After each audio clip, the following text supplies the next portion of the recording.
Hey, what's going on? This is Edithson Abelard, and I've gone ahead and brought in our new mesh. So I did the retopology on this bad boy, and now let's take a look at what the difference is.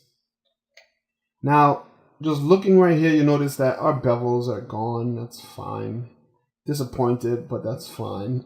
But you know, seriously, what you have here is now all of these polygons are as evenly distributed as possible. So that's a big plus for us for later on. We may not be doing it.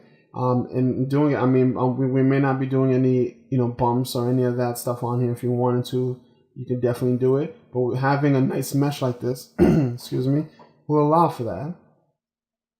My favorite is this bottom. Let me just assign a new material real quick.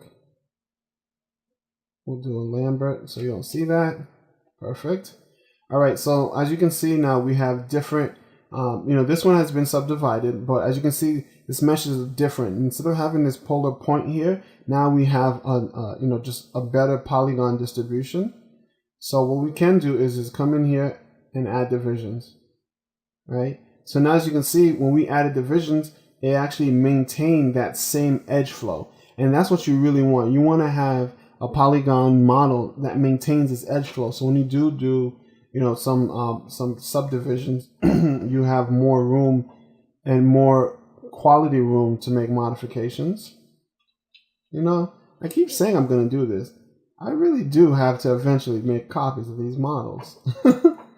The second thing I want to note, which actually if you look at the top, you can see the same thing. The second thing I want to note is our lip is missing. So we just have to come back in here and create our lip, which is compared to us, coming in here and making all these modifications, merging vertices, deleting edges. This is, I'll definitely deal with this one. So let's go ahead and start by making sure this is still in object mode. And we're going to create, we're going to insert an edge or create a new loop. And as you can see, because of this new edge flow, this actually holds very well. And before, when we tried to do our edge loop up here, it wouldn't or couldn't do it because the way the polygons were, it just didn't have the ability to do that. So all right, so we've gone ahead and done that. What I want to do is just do a little shortcut and edge loop, or do ring selection, and then come and change it to faces. And I'm going to extrude these faces. Change that axis point and just come up with that.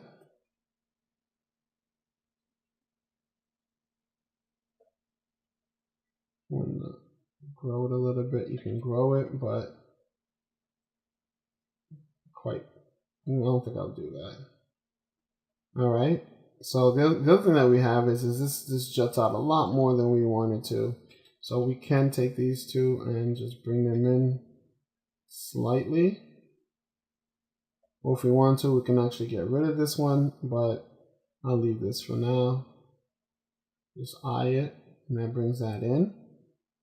Something else that I want to do is I want to actually make an edge loop here, and I'm just going to dip in here just a little bit. So go back to object mode. I'm just going to insert edge loop, and I want one here. I'm going to add another one there just to hold its shape in case anything goes wrong. And once again, I'm going to select ring tool, and I want to, okay, now I'm grabbing way too many faces. Let's try that again.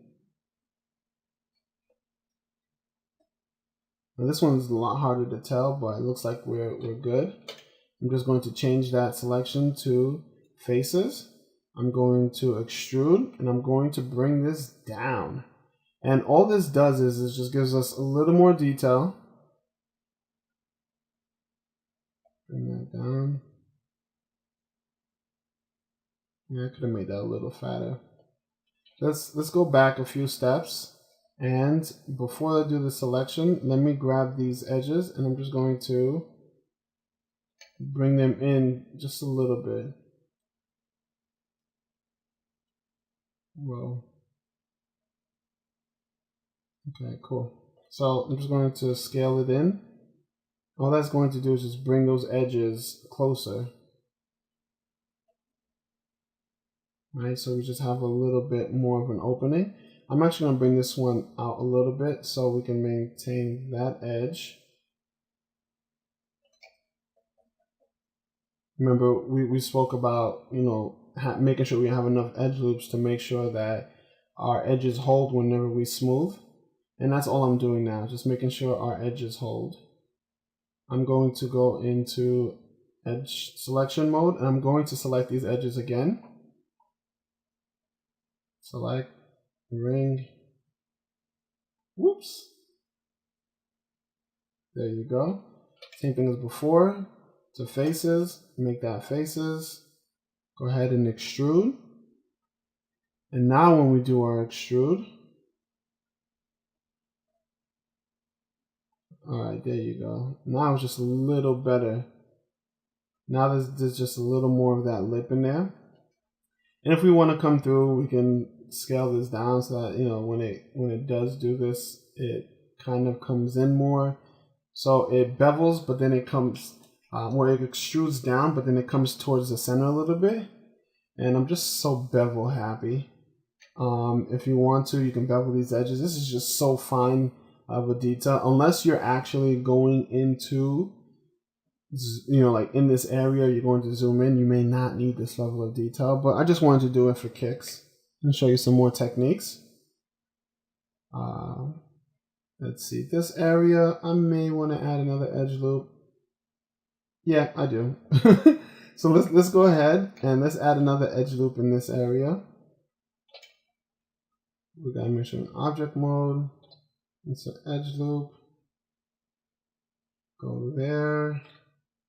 I'm going to take this in just so much, just so there's a nice delineation between those two areas.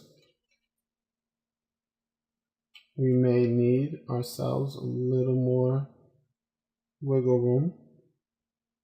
Insert edge loop. I rarely go up there and actually use that area for edge loops, just because shortcuts are just, you know, no matter what application you use, shortcuts just makes life easier. Cool. So now we have our edge. I don't really think we need to do any work to this. What we can do if we want to is start to clean this out and get rid of any extra faces that aren't necessary. Something weird happened here. This probably means I grabbed some faces and didn't look around for it. So let's see. Now this is troubleshooting, boy. Let's just look at these and see what we can delete. And just by deleting these, we can just kind of redo everything. And that's still selected. Man, what's the best way to handle this mess? I know. Let's grab our edge, that edge, and this edge. Let's take it up. I guess you don't want to come up. We can take this up and just merge those vertices. Bring this down. I'm just going to use our scale tool. Just fine. I know it's starting to come up a little bit, but I guess our vertices might be a better bet in this case. Just take this down until it's somewhat straight. And we're going to take these 2 points and we're going to merge. Make sure we still have our vertex. Merge. Another vertex and merge. All right, cool. Yeah, sometimes that weirdness happens. If we want to, like I said, you know, we are creating this for games, so we're going to leave this for now.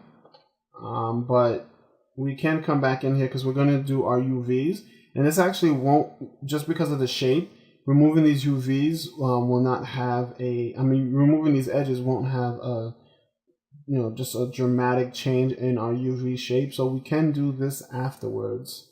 So we can keep this as high quality as possible when we go in to do our merger. And when I say merger, I mean going UV. So in our next video, we're going to actually have the UVs all set and ready to go. And we're going to take this bad boy into Mudbox and do a little painting in there, just briefly show you, how you get down in Mudbox. And this is Edithson Abelard. I'm out.